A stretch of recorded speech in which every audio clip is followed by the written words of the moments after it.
I am so excited to speak about this amazing topic today. How can we rewire our brain for happiness?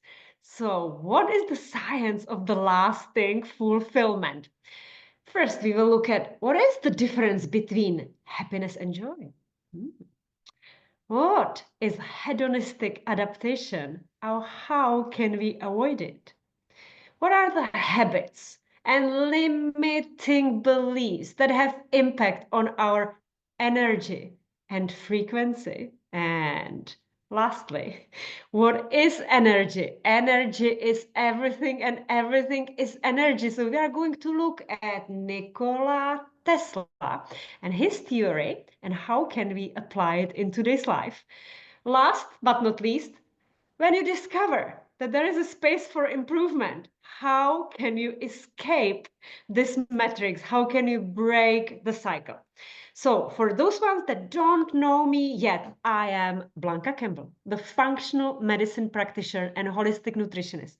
And in functional medicine, it's not only about what you eat, but also what is eating you. These are emotions. And when you look at the core of the matrix, there is a mental, emotional, and spiritual health because nothing works in separation.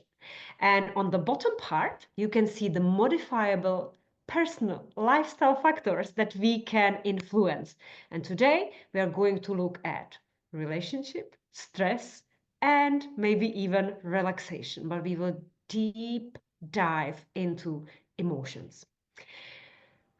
My aim in every corporate presentation is to bring awareness to some topic, allow you to accept that there is a space for improvement, and then take one action. It doesn't have to be a massive action, but a one tiny action that will take you towards the dream. So I want to educate you, entertain you, especially with my personal stories, and then encourage you to do that one step that takes you where? Takes you up to the light.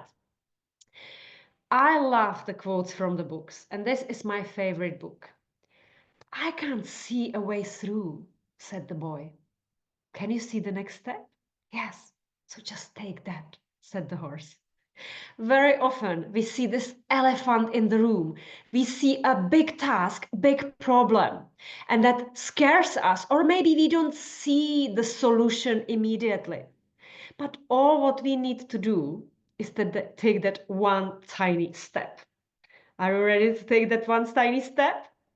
So first, take a pen and paper because this is very interactive workshop. And I want you to write down what is happiness.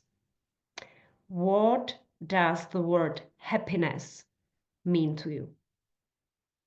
And if you are watching the recording, you can pause it and take your time. Let the intuition flow. What is happiness? Another question. If you could guarantee lifelong happiness, but had to give up all your achievements, would you take the deal? Question. So you can reflect about all the achievements, everything that you have done. Would you give it to have a lifelong happiness? Which door would you take? And another question. What is one habit you believe could make you happier, but you don't practice daily?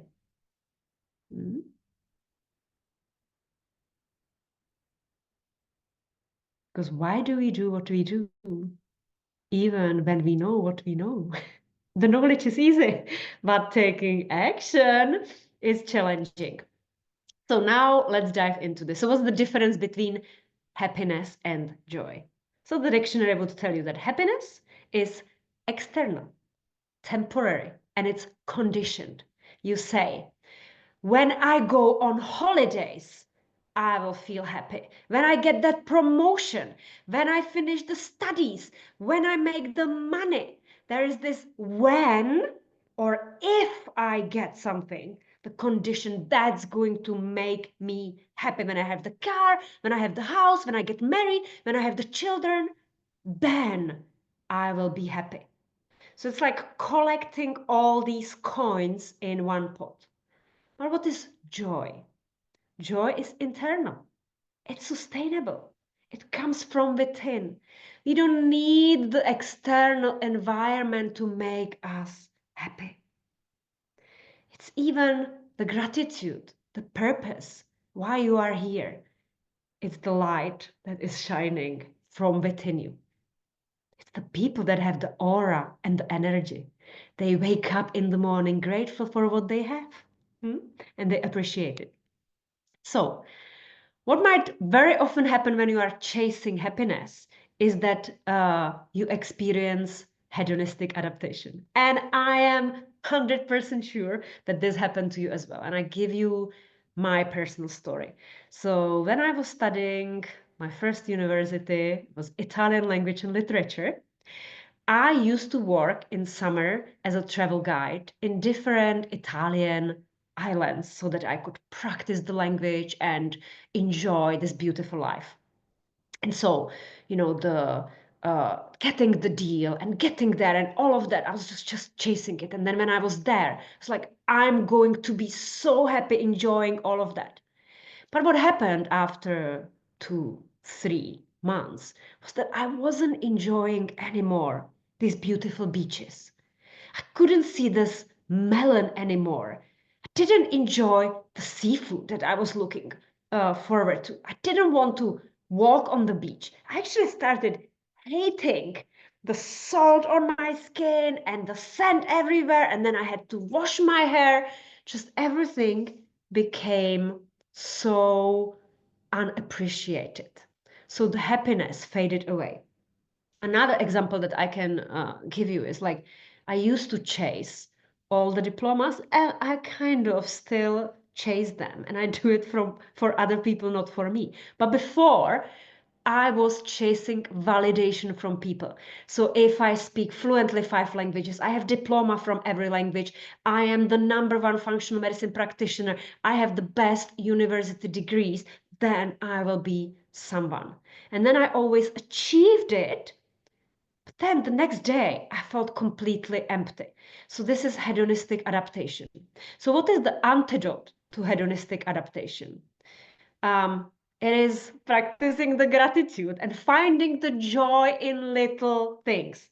So now you can again think about your example. Think of something that you were always dreaming about and now you have it and now it's normal for you. It might be the family, the partner, the house, the car, the job. Like when you look back and when you look where you are now, you will be grateful for it. So shifting the perspective, how can you shift it and appreciate it again? That helps. What's something in your life you take for granted? What do you take for granted? That we are healthy? That we live in a safe country? Do you take it for granted? And can you see it with fresh eyes today? Seeing everything that's around you or happening in your life with fresh eyes. And again, you can pause this video and think about it. And how do you feel after you do this exercise? You feel amazing. You are grateful for everything that is around you, every single thing. Just maybe choose 3 things in your environment and express the gratitude for it. So everything in our life is about balance. So we want to grow and we have the ambition, but we also need to be grateful for it. And I love this quote, and I remind myself every single day. Be grateful for what you have while you are working on what you want. Isn't it great? Jim Rohn. Yeah? So the ambition can still be there, but being in the present moment, here and now. We do not need to obsess about the future because everything is anyway illusion. You visualize it that it's going to be in some way. It will manifest, but maybe differently. So imagine you are on the top of the hill. You climbed it for a very long time. And you can look everything that's below you, express the gratitude. But as you can see on the pictures, you climb up and you will see that there are many other mountains that you will need to climb. And this is called life. the roller coaster. So what is the science of the happiness and why it's difficult or challenging for some of us to see the cup half full instead of half empty? Well, our brain tries to protect us, and it's very often looking for danger. So it's wired for survival, and we always evaluate the danger. It gives us this negative bias. So you want to do something, and it gives you millions of reasons why you shouldn't do it, because it wants to keep you safe in the comfort zone. But we know that the change is happening outside of the comfort zone. So how can you catch yourself? And this was actually in February with my friend, I did a 28-day challenge with Human Garage.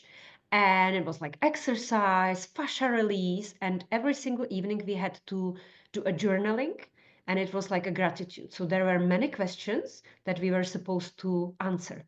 And then after the 28-day challenge, I could read through that. So journaling is a wonderful tool that helps you catch your habits. And as Bashar says, when you discover that you have some repetitive pattern or habit, it's the end of the habit. Because the next thing, it's choice. You choose to do it. And if you are a gossiper, you choose to gossip. If you are always negative and you catch yourself you are negative, you choose the negativity. It's a choice. So habit or limiting belief, it's when you don't know about it and somebody brings your attention to that. So happiness isn't something you find, it's something that you create. And so journaling, catching your habits, and making a conscious choice is something that you can start practicing today. So let's dive into it. We need this kind of like triangle, the formula. And the formula for happiness is purpose, autonomy, and mastery. So purpose, feeling like what you do matters. So I do this corporate presentation and I truly feel it matters. It matters to me and it matters to people, because maybe that one small information to one person might be life-changing. And I love it, and that is my purpose. So is the functional medicine, so is the interpretation of the test, and so is my own journey. Autonomy.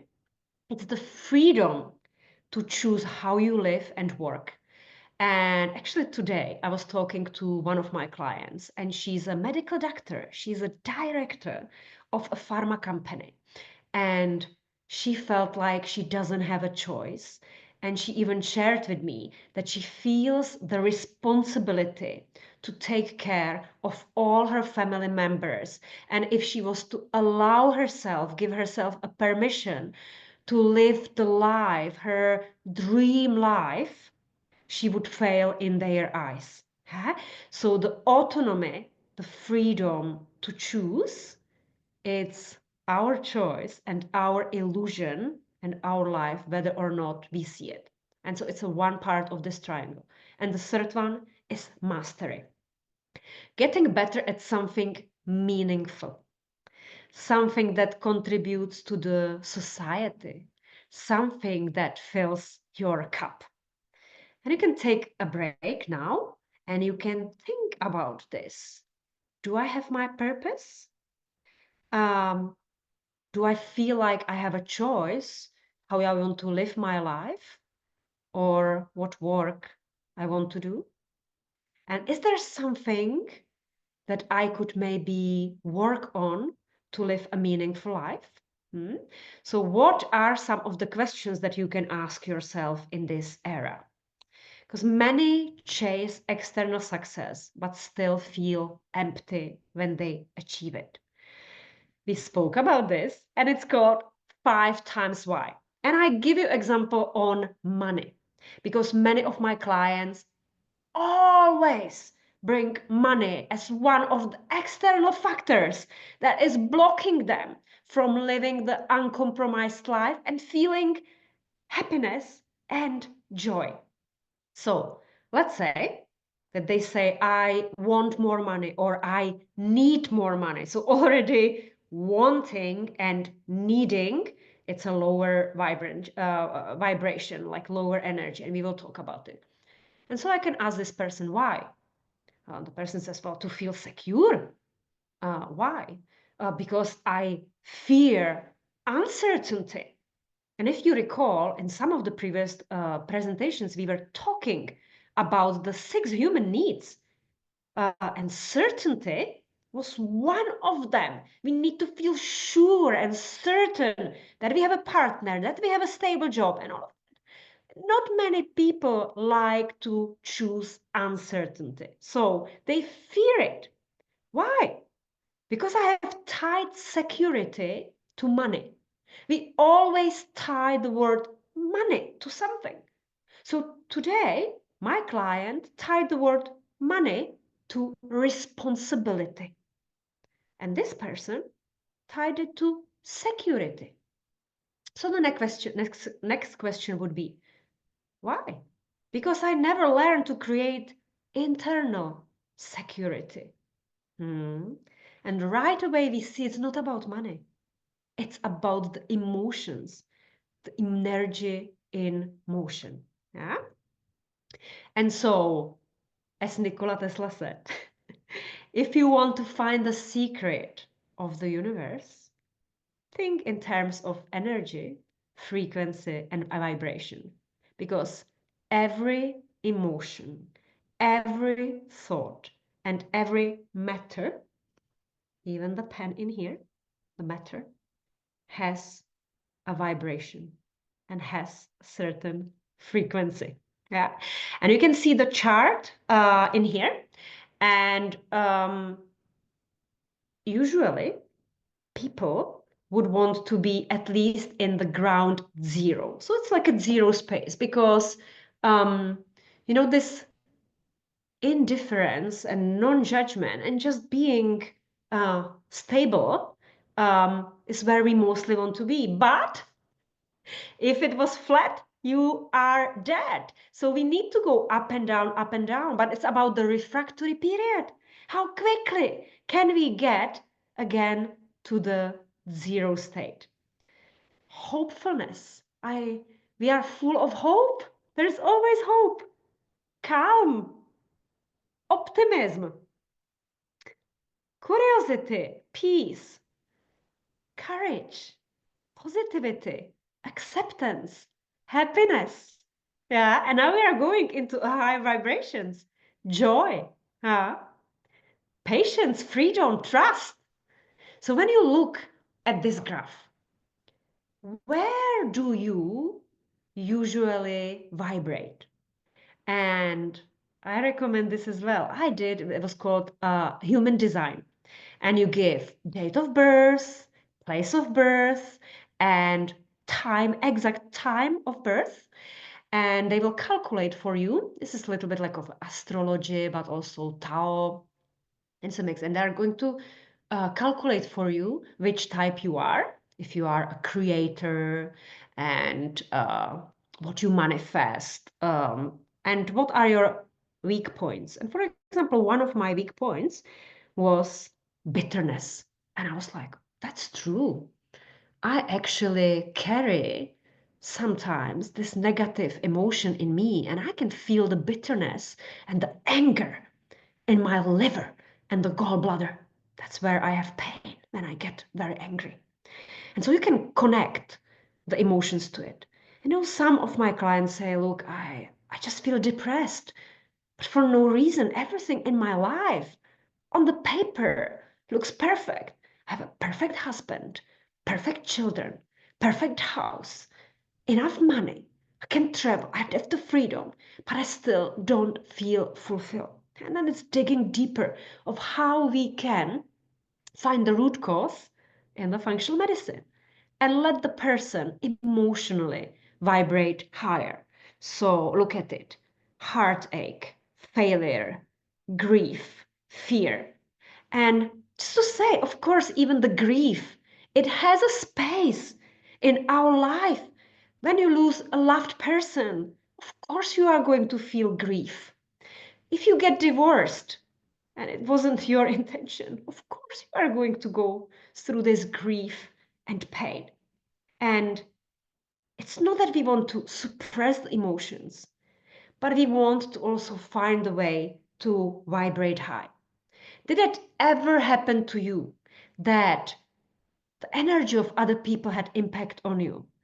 I am very energy sensitive, and nonverbal communication is like 7% of the communication. It's actually the energetic, subconscious minds or the soul contracts and talks that matter more to me when I'm with people. And I do get affected by negative emotion, and then I don't want to expose myself to that. Yeah. So the way we tune our energy affects what we attract and experience. And this happened to me many times as well. Actually, before Christmas, I was like making a WhatsApp message to my friend. I was saying, "Do you know what? These clients, they're so like desperate and needy, and they send me so many messages. It's just like so annoying." And my friend said, "I mean, how comes that so many of your clients now uh, became like this? How did you attract them?" And I looked at it and I then said, "It's actually not them, it's me. I was so stressed from buying the presents and getting everything organized to travel to the Czech Republic that I was vibrating low, and then I was projecting it to my clients, or I was explaining to myself their emails in a negative way that was horrible. And I had to apologize to everybody when I had like a snappy, bitter email, luckily not so many emails, but it was about me. I was just spiraling in the negative emotion. And so now let's do some exercise. Again, you can pause the video and we talk about awareness, because being aware is one of the most important parts, because we want to identify the energy blocks and the low vibration.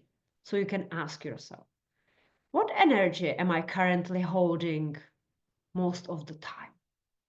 Mhm. How does my body feel when I'm in a low frequency state? Mhm. What environments or people lower my frequency? Mhm. What habits drain my energy instead of nourishing it? Mhm. And you can write down 3 recent moments when your energy dropped. Just try to recall, like, what was happening? What thoughts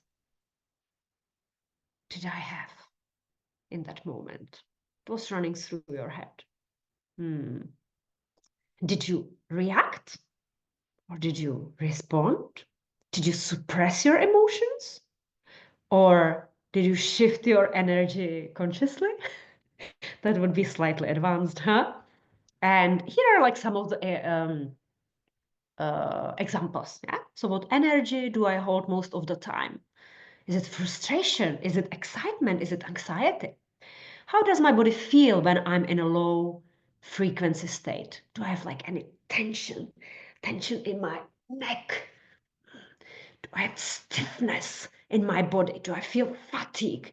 Are my shoulders dropping down and everything is heavy? What environment or people lower my energy? Is it social media? Am I comparing myself to somebody? Is it the news that it's constantly negative and I carry the pain of the world? Is it somebody in my family that is constantly criticizing me or making me feel low? Is it at the workplace? Well, hopefully you're saying no. What habits drain my energy instead of nourishing it? Am I overthinking, overanalyzing? Is it fear-based? Uh, do I worry that when I make a wrong decision, I will have to carry the consequences? Am I procrastinating because the task seems to be so large? What is it? Hmm? And now, when you are aware of it, you want to accept it. Understanding the cycle of low frequency. And you can say, am I addicted to additional emotional highs or lows of stress, drama, and urgency? Do I start a conflict because I need validation or I look for conflict? Is it me? Have I normalized low vibration states as my default mode? Am I always judging, always complaining? Am I always negative? And maybe you are saying now, no, I'm not, but I know somebody who is exactly like that. Would sharing this presentation with them be helpful? Huh? What stories am I telling myself about why I can't shift my energy? Hmm? Am I a victim? Hmm? So you can close your eyes and ask, if I could name the one emotion holding me back, what would it be? Hmm. Is it fear of failure?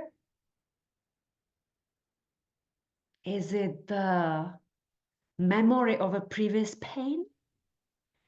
Do I feel angry and I suppress it? What is it? What do I feel in my body? What do I feel now? Do I feel the joy? Or do I feel stress? Hmm? And what is the emotion trying to teach me? Hmm? Trying to teach us something. So here are some examples of what the emotion might be teaching you. So let's say guilt. I feel like I have let someone down. And where can you feel it? You can feel it in your heart area. It's this like heavy sensation. Yeah? It's like emotional pain. Like you might break up with somebody and you feel guilty for breaking their heart. It's emotional pain for you as well. You might feel it in your throat. There might be like a lump and it's like difficulty with swallowing or expressing oneself. So this is the throat chakra and you're just feeling guilty and you cannot say it out. Or it can be the upper back tension, carrying the weight of others' expectation. People expect you to act in some way, expect you to do something. You pass the finger, they grab the hand, and now it became the norm. And you don't want to do it, but you feel guilty that if you are not helping them, not supporting them, it's going to go against you. So what is it trying to teach you? Maybe it's telling you, am I living authentically? Or am I prioritizing others over my truth? That's this raw, honest question. And what would be the answer?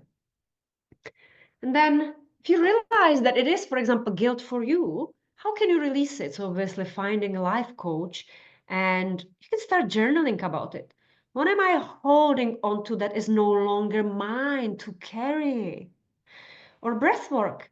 You can sigh it out loud, releasing this emotional tension in the heart.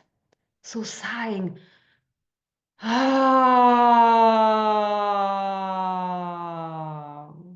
this longer exhale.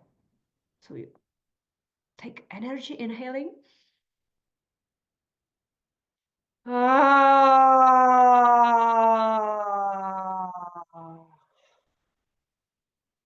sigh it out. Try it. How do you feel? Actually, feel great now. And you can have this forgiveness mantra. I did the best I could with what I knew at that time. Because sometimes we feel guilty for, hurting someone unintentionally. And I could give you a story from my life. When my daughter was 2.5, my son had scarlet fever at the time and he was taking antibiotics. And I took her to the doctor and I said, look, she also has a fever. And he told me, no, no, no, child at a 2.5 cannot have a scarlet fever. Of course she had a scarlet fever. And because he told me that, just to give her the paracetamol. And at that time, I didn't know anything about functional medicine. I was just listening to him. And she was crying and complaining, didn't sleep all night and everything. And then one day she slept all night and I was like, finally I get some peace and quiet. But she had sepsis And we had to take her to the hospital, and she was for 2 months in intensive care. And they said, look, she has only 5% of survival because her lungs were out. She had pneumonia and sepsis everywhere. It was horrible, horrible experience. And for many years, I felt guilty that I did not listen to my mom who said take her to the hospital, that I was listening to this one doctor. And so I had to repeat this mantra. For me, I did the best I could with what I knew at that time. And I had to forgive myself for this. Luckily now she's 15, she's healthy, and it was a lesson. So this guilt was like trying to tell me something. It was a lesson. Yeah. So other emotion that many of my clients feel is, for example, fear. I feel stuck, afraid to make a change. And it was like my friend in the Czech Republic, she wants to get divorced for like 6 years. And every time she meets like another person and she wants to start, and then she feels like she has a chain around her legs that doesn't make her to make the move. And maybe you have some fear of something and you might feel this tightness in your chest, shortness of breath, pressure in the heart, like you cannot inhale. You might have stomach tension, it might be like a pain or this nausea. You might have cold hands and feet, and this is actually even the physiology, because the blood is moving to the center of the body because you are, in constant fear. So there's no energy for your extremities. So what is fear trying to teach you? So fear is not real. It's a conditioned thought. You gave it a meaning, yeah? Because life on its own, or emotions on its own, they're meaningless. It's us with our intellect that we give it meaning. Mhm. So is it telling you that if you want to step into the courage rather than shrinking back, you need to do something? And so how can you release the fear? So deep belly breathing to send a signal to the nervous system, I'm safe. Yeah. So every time when you are like fidgeting, cannot breathe properly, take a long deep inhale through the nose, hold it, and then slow, controlled exhale. Through the nose or through the mouth, it's your choice. Inhale can be on a count of 4, and exhale on a count of 6 or even 8 if you can manage. And do this, but you can even like warm up your hands, creating the energy, and then you can put it into the place where you feel the pain. Where is the fear? Is it on your belly? Then you put your hands on your belly and you inhale, because now you have this heat that you created. And actually, when you put the hands close to each other, you feel the energy. Huh? And then you place it on your body. And you inhale and exhale, you can circulate the energy in your body. Yeah. Affirmation. I trust myself. Movement, shaking, dancing, running. It helps you change the physiology. Yeah. So dancing is my favorite. So what is another emotion that you might be feeling? Anger. This is my one. I feel anger very, very often. And what does it mean? I feel frustrated and resentful. And what can happen is like this clenching of the teeth, like the jaw tension of unspoken words, because sometimes you are angry, but you have a client, you cannot tell them. You cannot tell them. You might have the hands and fists with your children, for example, or even your partner, and you want to like physically express it, but you cannot. It can be the liver area, right side of the body. That's typical for me. So what is anger trying to teach me or you? Anger is unexpressed boundaries, and that's right. Because very often happens to me that somebody crosses my boundary. right? Something that I cannot accept anymore. And it makes me angry that they crossed my boundaries. Maybe I'm angry with myself. And maybe this anger asks, where am I allowing things I no longer tolerate? Where is it? In which area of my life? Is it how people communicate with me? Is it how much work I can accept? Is it in the relationship? Is it with overeating? So I overeat and then I'm angry with myself that I have done it again. Where is it? And how can we release it? Yeah, so it can be like physical release, explosive or explosive workout. So again, you go for a fast run or dance, and journaling. What does my anger want to say? And you let it flow. And health confrontation, express needs clearly and assertively. Maybe I need to speak to people. Maybe I need to tell them how I feel, but maybe in a diplomatic way. So then once you analyze which emotion is it for you, because we had so many of them and I covered only 3, then you can take action. So what would be the action? You want to break the cycle and raise your frequency.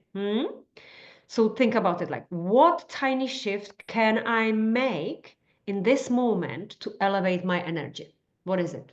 Yeah? And, is it phoning your friend? Is it making a nice cup of tea? Is it listening to your favorite song? Because this can be called like a permission slip. You use something that helps you to slip into where you want to be. You can create it as a habit.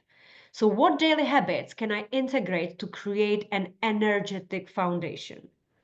Is it maybe the gratitude that each time when I am vibrating low or I feel that emotion again, I will look at 3 things and express my gratitude? Could this be it?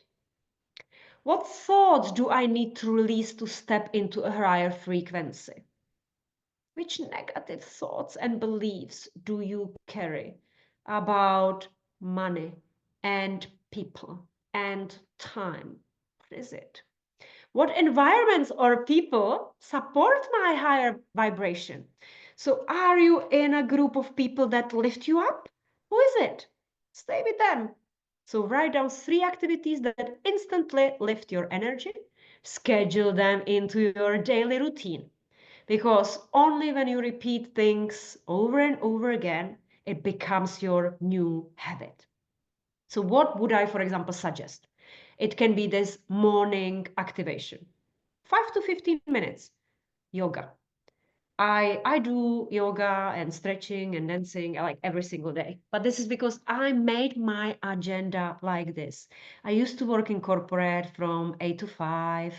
Um, I used to do many things, of course, for children. But then I said to myself, no, now when I have my own business, I work until 10 or 11 every evening because I am more active in the evening with creativity and answering emails and doing everything.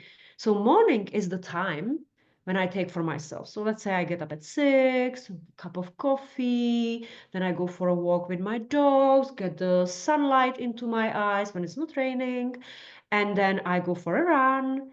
And sometimes I'm dancing when I'm like, instead of running, I'm like dancing in the nature, listening to the music. Then I come home and with Alomus, I do yoga. Sometimes it's 10 minutes, sometimes 30, sometimes 40. Yeah.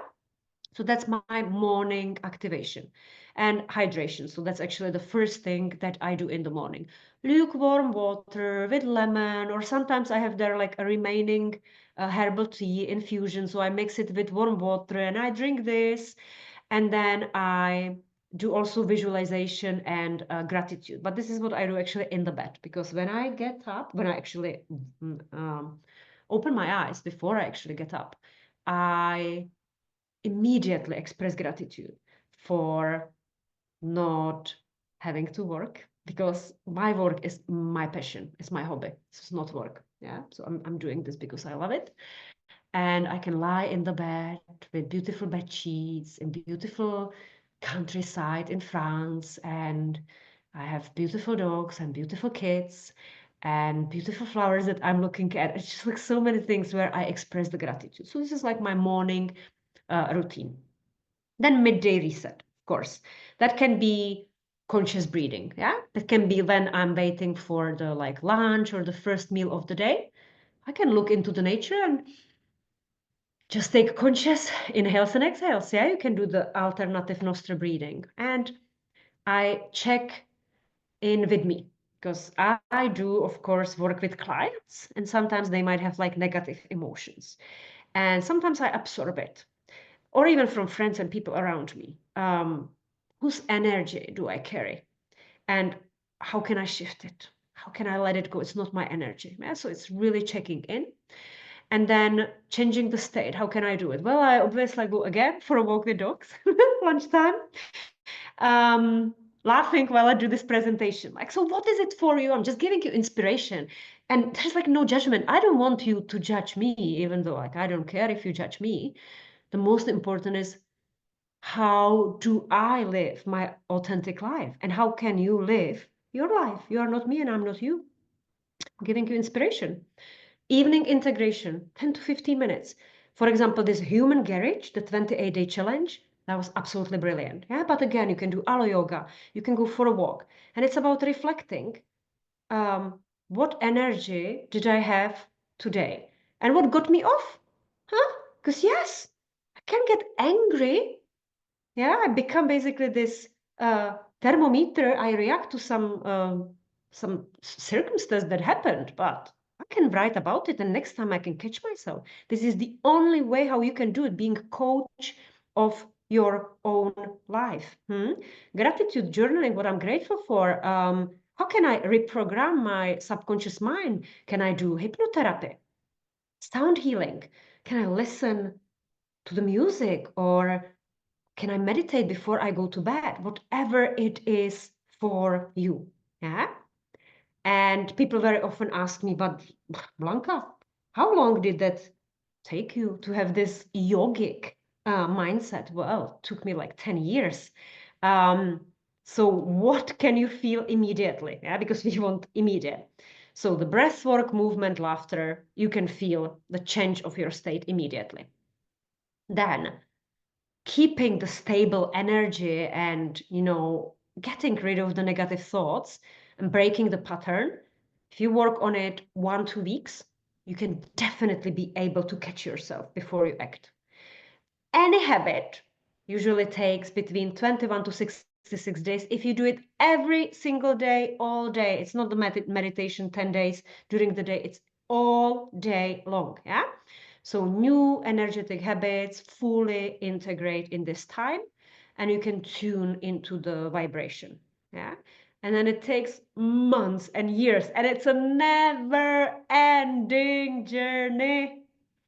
And that's when you practice it every single day, you can feel the lasting fulfillment and, the temporary highs and lows, refractory period, you can get under control. So I hope that you found there very useful tools, the tiny steps that you can implement today and live uncompromised